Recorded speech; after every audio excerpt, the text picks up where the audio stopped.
Assalamualaikum warahmatullahi wabarakatuh. Saya Raisa. Saya Putri Enggar. Saya Olivia. Saya Yohana. Saya Hawa. Kami dari kelompok 1. Kali ini kelompok kami akan membuat video tentang tugas mewawancarai para UMKM untuk mata pelajaran bisnis retail. Para UMKM yang akan kami wawancarai bergerak di bidang kuliner. Yuk ikuti. Halo permisa, ini dia UMKM Indomaret yang berkawasan di Daan Mogot Baru. Sekarang kita mau wawancara salah satu pedagang UMKM di sini. Yuk simak videonya. Baik permisa, sekarang saya sedang bersama salah satu wirausaha mitra UMKM Indomaret yang bernama Ibu Laras, yang dimana UMKM ini terdapat di kawasan Daan Mogot. Saya akan menanyakan beberapa pertanyaan kepada Ibu. Permisi Ibu, izin bertanya boleh? Boleh. Oke, saya mau bertanya, bagaimana sih sejarah singkat tentang usaha bakso yang Ibu dirikan? Pertama itu didirikan di 10 hari sebelum bulan puasa. Tepatnya di tanggal 5. Saya lupa ya. Iya, lupa. Yang penting ingat saya itu di seminggu sebelum bulan puasa. Karena sulitnya mencari pekerjaan, jadi kita buka usaha sendiri gitu. Dengan berdagang bakso. Oke Ibu, saya mau bertanya, Ibu ini dalam usahanya ada menjual apa saja barangnya? Yang saya jual barang di tempat saya ini adalah berupa makanan. Berupa makanan? Itu bakso. Bakso dimana kebanyakan pada umumnya kan masyarakat paling senang yang namanya bakso. Oh bener Bang. Selain bakso itu Ibu ngejual apa lagi? Hanya bakso saja. Bakso saja ya? Iya, tapi bakso itu macam-macam jenisnya, jadi pembeli tidak bosan. Oh, kalau boleh tahu jenis-jenisnya ada apa aja nih Bu? Seperti bakso kikil, bakso irisan daging sapi, bakso berana. Itu bakso berana itu ada 2, bakso berana mercon sama bakso berana original yang tanpa pedas. Oh, banyak sekali ya variasinya ya. Terus Ibu biasanya kalau beli bahan-bahan untuk jualan bakso di mana sih? Biasanya saya tuh cari yang harga murah, pastinya kan di pasar Cengkareng gitu. Oke Ibu, yang selanjutnya yaitu bahan seperti apa yang Ibu gunakan untuk memproduksi bakso agar berkualitas? Bahan yang digunakan adalah daging daging sapi asli yang pastinya segar, yang masih baru gitu, agar produknya tidak rusak dan pembeli juga merasakan nikmatnya rasa bakso yang sebenarnya. Ya, itu untuk pembuatan baksonya ya? Iya, gitu. Nah, itu juga ada campur beberapa tepung gitu kan ya. Minyak goreng sedikit, udah itu aja. Oh seperti itu ya Bu? Iya. Oke. Baik Ibu, saya izin bertanya sebentar ya. Boleh. Nah, jadi pertanyaannya adalah berapa lama waktu yang Ibu gunakan untuk membuat satu menu? Kurang lebih 30 menit. Oh, Gitu. Karena harus baksonya harus benar-benar matang dan kuahnya harus benar-benar panas. baik Ibu, pertanyaan selanjutnya adalah apa tujuan dari Ibu mendirikan usaha ini? Tujuannya adalah untuk membantu penghasilan rumah tangga, terutama biaya kuliah anak. Lalu pertanyaan selanjutnya adalah bagaimana cara Ibu menyimpan bakso-bakso yang akan Ibu jual? Penyimpanannya melalui di freezer atau kulkas agar bisa bertahan selama 3 hari. Gitu. Karena nggak boleh lebih dari 3 hari karena rusak. Jadi kalau bakso nggak cepat-cepat disimpan, nanti dia akan rusak, nggak bisa digunain lagi. Oke. Baik Ibu, terima kasih. Sama-sama. Baik, permisi Ibu, saya mohon izin menanyakan beberapa pertanyaan ya. Boleh, silakan. Ya, jadi pertanyaannya, bagaimana sih cara Ibu tuh mendistribusikan produk Ibu tuh ke konsumen? Caranya yaitu melalui offline, kita tawarin ke tetangga, teman-teman, ibu-ibu arisan gitu. Kalau secara online sudah ada di GrabFood dan GoFood gitu. Baik, untuk kedepannya apakah ada aplikasi atau cara yang mau dibuka lagi gitu? Ada sih, pengennya sih mau buka cabang di beberapa tempat, begitu rencana juga mau buka IG juga atau Facebook gitu, sosmed yang selama ini digandrungin oleh masyarakat. Gitu ya Bu. Baik, terima kasih ya Ibu. Saya izin bertanya beberapa pertanyaan ya Bu. Yang pertama, bagaimana cara Ibu melakukan penyajian produk usaha Ibu kepada para konsumen? Pertama saya siapkan dulu bahan-bahannya, terutama kompor kita harus hidupin agar untuk bisa ngerebus itu baksonya. Setelah itu kita sambil menunggu baksonya panas, saya langsung nyiapin bahan-bahan seperti mie, sayur-sayuran, bumbu-bumbu, racikan itu sudah ada dalam mangkok atau di dalam plastik. Kalau di dalam plastik itu untuk dibawa pulang, tapi kalau di mangkok untuk makan di tempat. Setelah selesai bahan-bahan sayur dan bumbu, baru saya tuangkan bakso dan kuahnya ke mangkok, lalu saya sajikan ke pengunjung. Sebelum saya mengajukan itu, saya tanya dulu ke pembelinya mau pedas atau tidak gitu. Kalau mau pedas, saya tambahkan, saya kasih sambal. Kalau enggak ya kita nggak pakai sambal gitu. Strategi apa yang Ibu lakukan dalam menentukan harga produk yang Ibu jual? Saya ini dulu nih, pembelanjaan saya totalkan dulu semua pembelanjaan. Setelah itu saya rangkum berapa, terus langsung saya perhitungkan untuk harga-harganya. Dari situlah saya menentukan harga-harga untuk dijual ke konsumen. Tahu nih Bu, kalau untuk pesaing terdekat yang ada dalam usaha Ibu nih siapa? Ada apa aja? Seperti yang kita lihat di sekitar kita ini ada bubur ayam, es jus, mie ayam, ayam geprek, seperti itu PMP. Nggak jauh dari saya juga ada tuh bakso juga, nama bakso Jawir. Nah, itu pesaingnya ya Bu? Iya.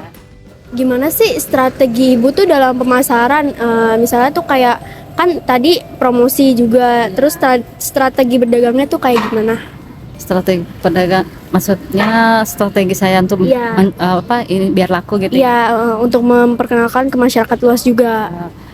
Ya, saya bawa baksonya dulu untuk mereka cicipin, atau dengan promosi saya promosikan. Awalnya kita suruh makan gratis dulu, kita bagi-bagikan dulu biar mereka tahu gitu. Nah, setelah itu baru setelah mereka udah tahu rasainya udah alhamdulillah pembeli mulai rame gitu, karena dengan rasa juga ya. Jadi itulah strategi kita gitu. Oh baik, berarti awalnya tuh dengan tester dulu, baru orang-orang mau membeli gitu. Oke, baik. Sekarang kita mau mewawancarai pedagang UMKM yang selanjutnya nih. Yuk simak kembali. Permisa, kali ini saya sedang bersama dengan Bapak Rudi Setiawan. Terus siapa? Rudi Setiawan. Nah, biasanya Bapak dipanggil Ini Pak D. Pak D ya. Oke, dengan Pak D saya akan bertanya beberapa pertanyaan mengenai usahanya. Nah, yang pertama itu saya ingin tahu nih Pak, sedikit sejarah dari mie ayam bahagia Bapak ini. Waktu itu kan saya suka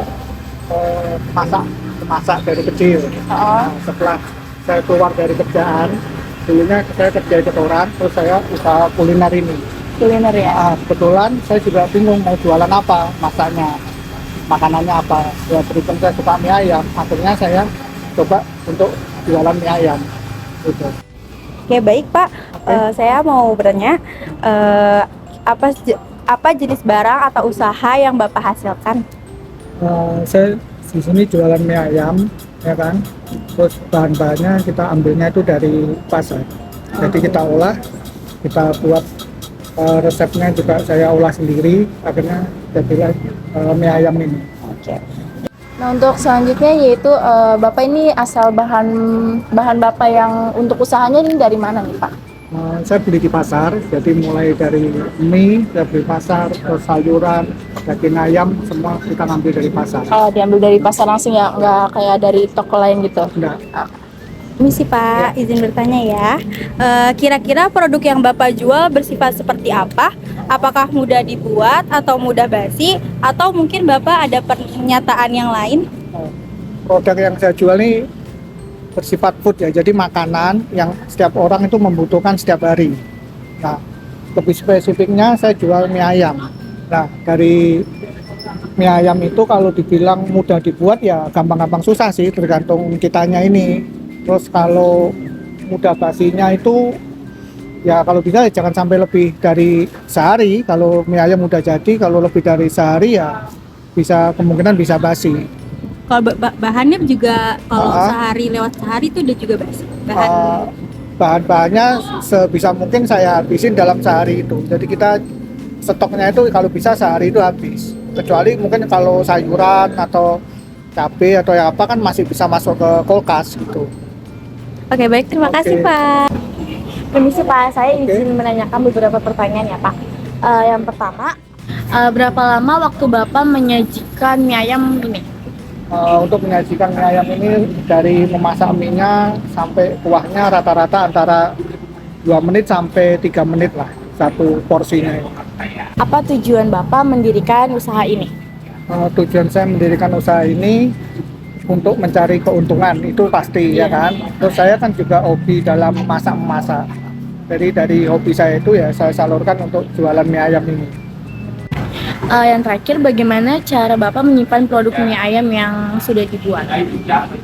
Kalau mie ayam biasa mie habis, ayam juga habis, paling sisa paling sayuran, paling kayak cabai itu biasa kita masukkan ke dalam kulkas.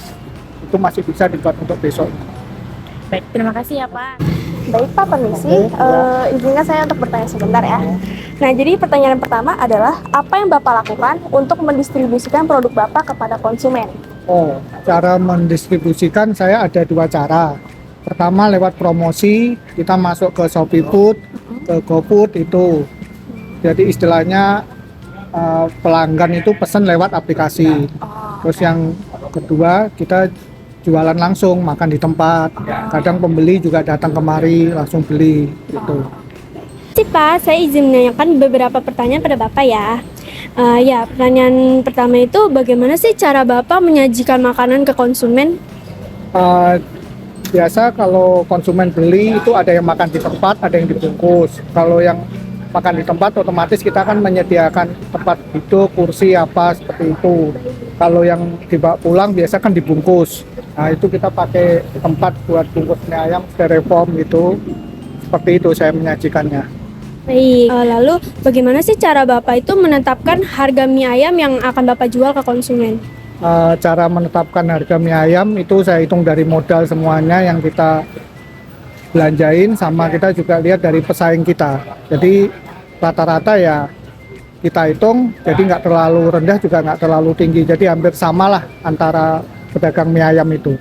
Baik, jadi diseimbangkan ya Pak dengan modal dan pesaing-pesaing. Oke. Terus pesaing usaha terdekat Bapak siapa aja sih? Pesaing di sini ya paling orang yang biasa jualan mie ayam yang di pedagang kaki lima itu. Makanya saya buka di Indomaret kan UMKM-nya. Lalu untuk pertanyaan ke selanjutnya ini, bagaimana strategi Bapak dalam pemasaran atau berdagang?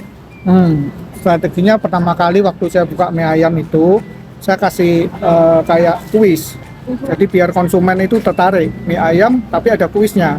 Jadi pertanyaan apa kita kumpulin jawabannya. Nanti sebulan sekali kita undi pemenangnya siapa.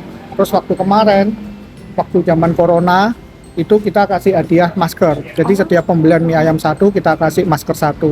Kalau ada yang beli 20 ya kita kasih 20. Gitu. Wow, menarik banget ya Pak. Iya. Oke.